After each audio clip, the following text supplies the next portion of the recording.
Hey, my name is Rowan Smith and I want to welcome you to the Training for Trekking podcast. Now, this is the world's very first podcast which is entirely dedicated to helping you train, prepare and conquer your upcoming hike, trek or mountain adventure. So once a week, I'm going to be giving you quality and practical information on the subjects of physical preparation for trekking, dealing with altitude and nutrition on the trail, so you can know everything you need to be doing to have the best chance of a safe, enjoyable and successful adventure. So now you know what you're in for. Let's get into today's episode. Hello, ladies and gentlemen. So today we are talking about pack training tips, specifically if your back does get a little bit sore with this type of thing. Now, this particular episode is inspired by a question we got recently in the Training for Hiking and Trekking Facebook group. And essentially, one of the people in there put up a post just sort of saying, look, I've been doing a bit of pack training. I've been doing it for a while. I did a jump up in weight and my back got a bit sore. And, what can I do to help here? And I think this is a really, really common thing that a lot of hikers do struggle with. So I thought it'd be worthwhile covering today. Because, when it comes down to it, whether we're a day hiker, an overnight hiker, a multi-day hiker, a through hiker, an ultralight hiker, a hunter, or literally any other type of hiker. One common theme is at one stage or another, you're going to have to carry a pack. On the day hikes, it might just be your water and your food and your emergency supplies. On the multi-day hikes, you might be lugging up to 20 kilos. For the hunters, it might be way, way, way more. And carrying a pack is a specific challenge we do need to get ready for on the trail. And one of the most specific types of training you can do for this is just loaded pack walking. Walking around the neighborhood, walking on a treadmill, walking in a local park, walking on in a short local trail and slowly and steadily building up your pack weight. The simplest thing in the world, but very, very effective. However, as we sort of said before, there are sort of a few things that can be a bit tricky in this situation. Some people just do too much too soon. Some people have overuse injuries. But probably one of the most common things is, particularly when we're first getting into this, is getting a bit of a sore back. Now, lower back soreness, lower back discomfort is already common enough in the modern world. We all get it at one stage or another of our life. Some people get it in little short, sharp bursts. Some people have it constantly. It's not much fun, and it is something that can be a real pain.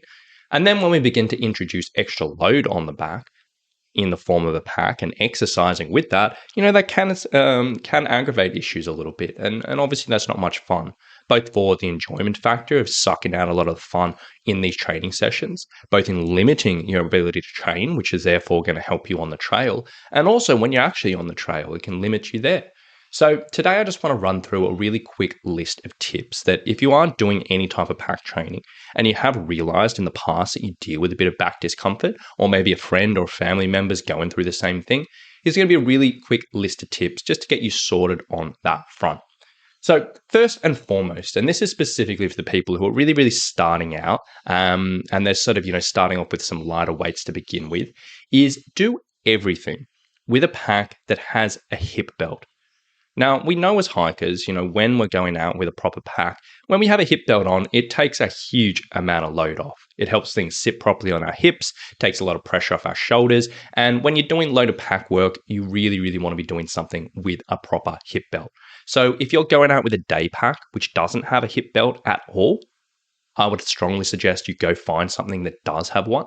An alternative to that, if you're just doing with a day pack that has sort of, half a hip belt, like, the small one, but doesn't really have a huge amount of support, if you're having trouble, go find something with a bit more support. First and foremost, everyone should be looking at that.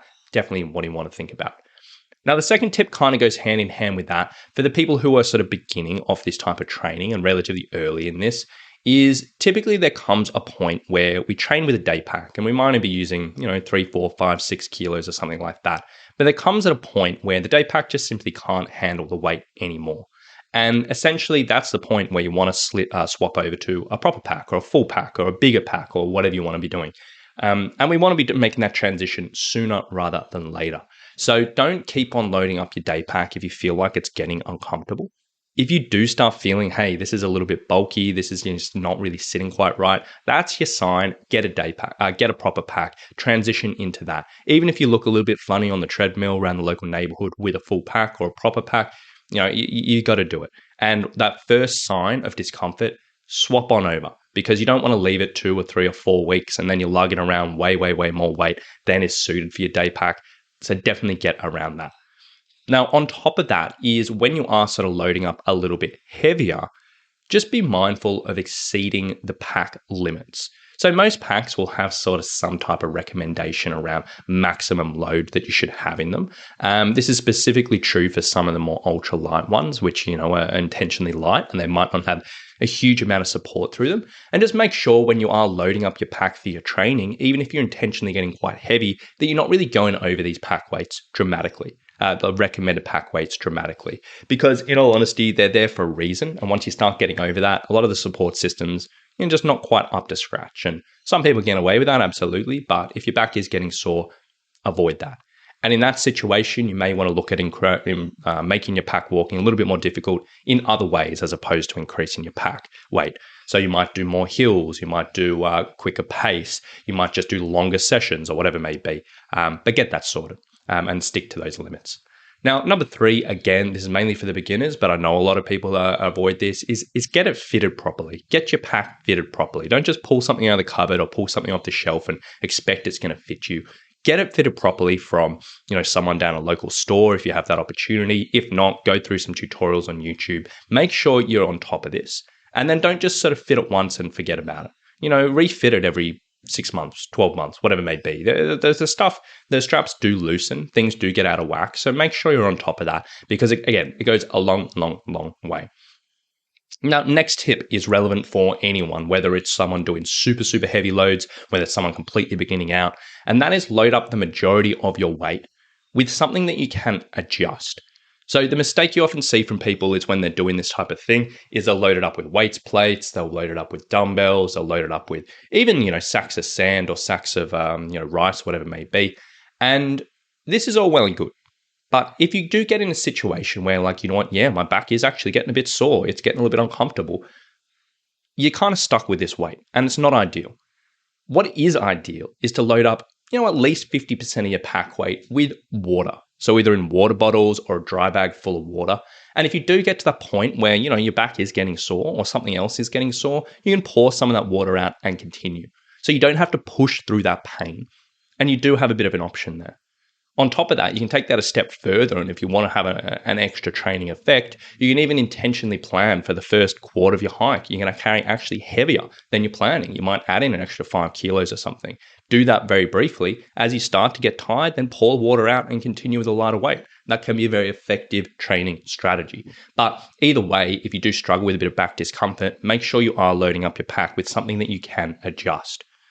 Now, next tip around all this is, yes, loaded pack walking, very beneficial. Yes, very essential. But if you are dealing with doing this type of training, regardless if you get back pain or not, you should be complementing it with some type of strength training. Now, I've said this a million times in this podcast, but strength training is so beneficial for your hiking, and specifically for loaded pack walking. If you can build up the capacity, the strength of the muscles, you can reduce your risk of discomfort and injury. You can increase your performance, increase your comfort, and you really should be complementing this type of training with strength training. So making sure you are getting some exposure to lower body work, upper body work, and core work, getting a proper workout with strength training, very important. I'm not going to go in a huge amount of detail on that one because we talked about this so much on this podcast, but make sure you are complementing things. Now, the next tip is if you are dealing with a bit of back discomfort with your pack walking, and again, if you're not, it's probably a good idea anyway, just do a brief warm-up before you start walking. Now, this doesn't have to be a huge amount, but basically what a lot of people do, they'll throw on the packs, just start walking. If you can do that, fine, absolutely fine. But if you are dealing with a bit of discomfort, one simple way of sort of mitigating this or reducing this a little bit is just doing a really brief warm-up. So literally what I'd recommend is just 2 or 3 stretches before you kick off. If you're at home, if you're doing loaded pack walking around the neighborhood, just do this at home. If you do it on a local trail, just do it at the trailhead, whatever it may be. But essentially you want to do a stretch that's going to target the mid-back. So the muscles, not the lower back specifically, but the muscles in the mid-back and also the hips. So, you might do some like cat-cows or something, which a lot of people are familiar with. Or you might do some, thoracic rotations or something just to loosen up that mid-back a little bit. And for the hips, you could do any type of hip stretch. Hit those 2 areas and that can often make a pretty big difference with your pack walking. And then finally, the last tip I want to mention is just be really mindful of your progression. So, as you're increasing the weights, make sure you're taking it steady and slow, and you're not just going up and up and up and up and up at a really, really quick rate.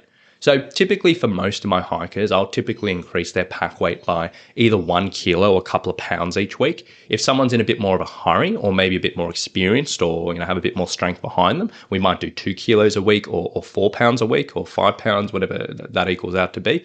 In that situation, you can accelerate a little bit quicker. But in all honesty, aside from those, I probably wouldn't go quicker.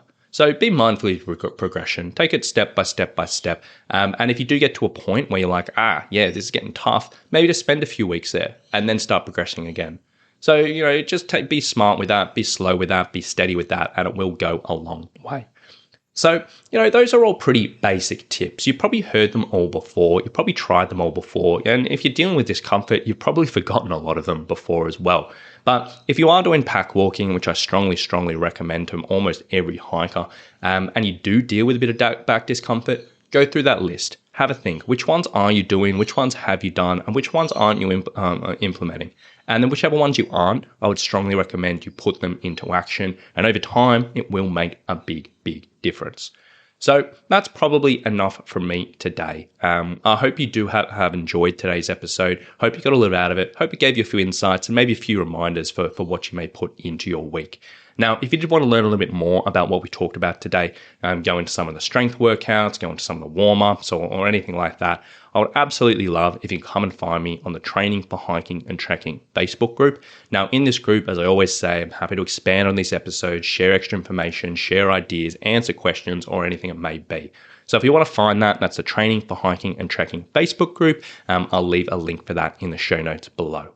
So aside from that, hope you've enjoyed today's episode. Hope you've taken a bit out of it. Have a lovely day, and we'll talk to you very, very soon. Bye.